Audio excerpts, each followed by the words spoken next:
Te voy a pedir que cuentes cuántas palabras hay en la frase "el nene juega en el parque" y que puedas decirme cuáles son las palabras cortas y las palabras largas. También te voy a pedir que separes en sílabas la palabra frutilla y que me digas si cajón rima con botón o rima con canilla. Y si a botón le cambiamos bo por ra, ¿qué palabra se forma? Y vamos a decir cuál es el sonido final de botón. Bueno, todas estas actividades fueron operaciones distintas: segmentar, identificar, analizar, sintetizar. Sin embargo, aluden a una misma habilidad. Incluso estuvimos operando a nivel de palabra, a nivel de sílaba y a nivel de fonema. Entonces, ¿de qué se tratan todas estas actividades? Quédate acá que te voy a contar. Todas estas actividades involucran lo que denominamos conciencia fonológica, que es esta capacidad de poder darnos cuenta de que el lenguaje oral lo podemos descomponer en unidades más pequeñas, como palabras, sílabas y sonidos. Es una capacidad metalingüística. ¿Qué quiere decir esto? Que nos permite pensar objetivamente sobre el lenguaje. A diferencia del lenguaje oral, que se va a adquirir implícitamente, la conciencia fonológica se va a enseñar de forma explícita. Además, es muy importante para el aprendizaje de la lectoescritura, porque justamente es lo que nos va a permitir descomponer el lenguaje oral en sus sonidos para luego poder escribirlos. Por lo tanto, es un predictor. ¿Qué quiere decir que es un predictor?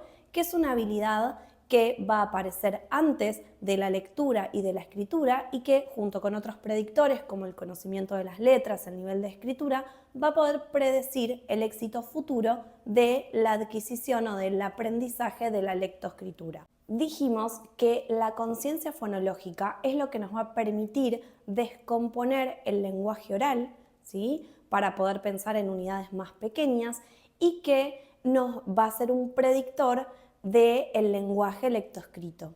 Sin embargo, el lenguaje oral y el lenguaje lectoescrito son diferentes. Veamos algunas diferencias.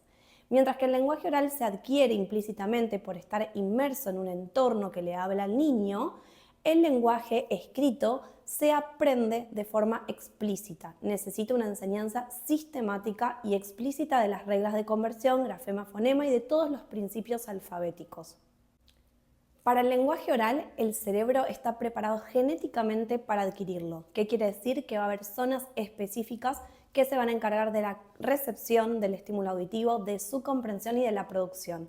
En cambio, para el lenguaje escrito, el cerebro no viene preparado genéticamente, sino que hay zonas de ese cerebro que se van a reorganizar y van a empezar a prestar atención a las letras.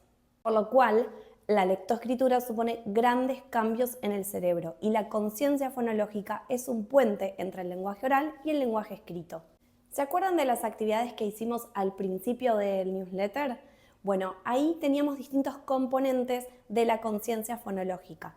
La primera es la conciencia léxica, que es poder darnos cuenta que las unidades, que son las oraciones del lenguaje oral, están compuestas por palabras y que algunas de estas palabras van a ser cortas y otras largas y que podemos cambiar una palabra por otra y agregar una palabra o suprimir una palabra. La conciencia silábica se refiere a la capacidad de poder segmentar las palabras en unidades más pequeñas, que son las sílabas, que no necesariamente vamos a llamarlas así cuando estemos enseñando a los niños, podemos llamarle los pedacitos de las palabras o las partecitas más pequeñas.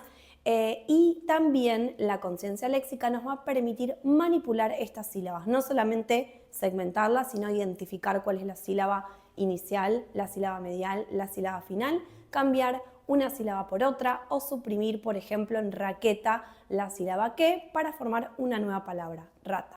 Y finalmente llegamos a la conciencia fonémica, que les diría que es una de las más importantes para adquirir el código lectoescrito. ¿Por qué? Porque es la que nos va a permitir segmentar las palabras en sus unidades más pequeñas, que son los fonemas o los sonidos.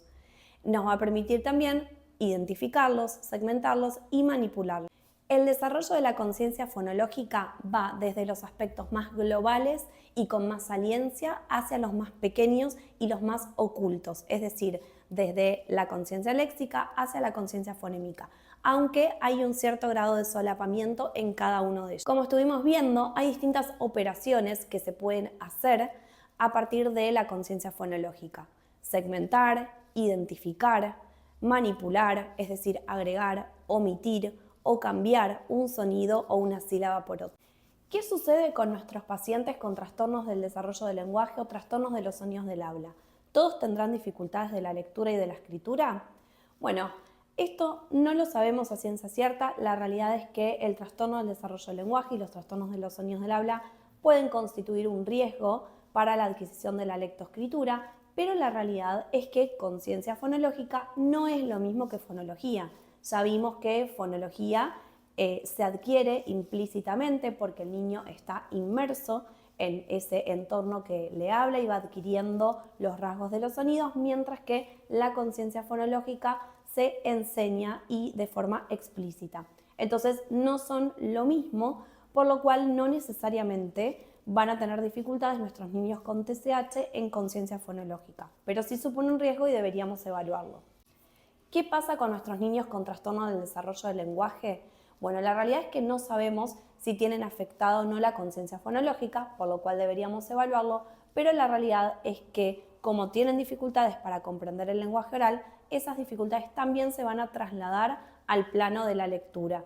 Es decir, dentro de los niños con trastorno del desarrollo del lenguaje podemos encontrar dos perfiles. Un perfil que es el que tiene dificultades para el reconocimiento visual de las palabras, es decir, el que le cuesta leer, poder decodificar y también comprender lo que lee. Y el segundo perfil, que es aquellos niños que pueden leer de forma fluida, pero con dificultades para comprender aquello que leen.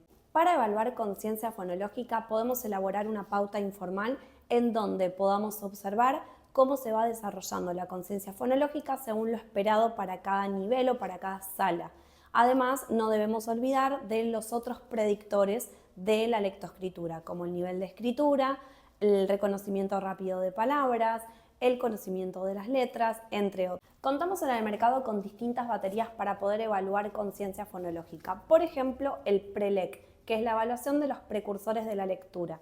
No solamente va a evaluar conciencia fonológica, sino también el nivel de escritura y el conocimiento de las letras que tiene el niño y además el conocimiento sobre los libros, sobre textos escritos, que es muy interesante. También contamos con la batería GEL-K, que es la batería de conciencia fonológica de Rufina Pearson, que está baremada en población argentina, que también cuenta con pruebas que evalúan conciencia fonológica, como detectar rimas, identificar sílaba inicial, identificar sonidos o representar sonidos, y también conocimiento de letras y nivel de escritura. Y también tenemos nuestro ya conocido CEL Preschool, en donde tenemos dos pruebas, una de conocimiento fonológico, que está en el nivel suplementario, en donde vamos a pedir que el niño separe en sílabas, que haga síntesis silábica y que identifique fonema inicial, medial y final. Y también contamos con la escala de alfabetización para saber qué grado de familiarización tiene con los textos escritos ese niño. Para intervenir en conciencia fonológica hay muchísimos programas de entrenamiento. Silvia de Fior reúne las características principales que debe tener todo programa de entrenamiento en conciencia fonológica. Combinar habilidades fonológicas con la presentación sistemática y explícita del principio alfabético. Utilizar materiales concretos e imágenes y de distintas modalidades sensoriales que van a impactar mucho más en el cerebro y que van a permitir al niño manipular. El programa de entrenamiento debe ser estructurado y sistemático, introduciendo de a poco las distintas unidades lingüísticas. Debemos presentar diversos juegos, actividades que apunten a los mismos objetivos para que el niño se encuentre motivado y por lo tanto aprenda mejor. Si te gustó toda esta información, te invito a que sigas actualizándote y profundizando en la conciencia fonológica en los cursos en vivo que forman parte del curso semestral de intervención en el lenguaje con orientación neurolingüística, o que optes por la posibilidad de ver los cursos grabados en nuestra plataforma. Te espero.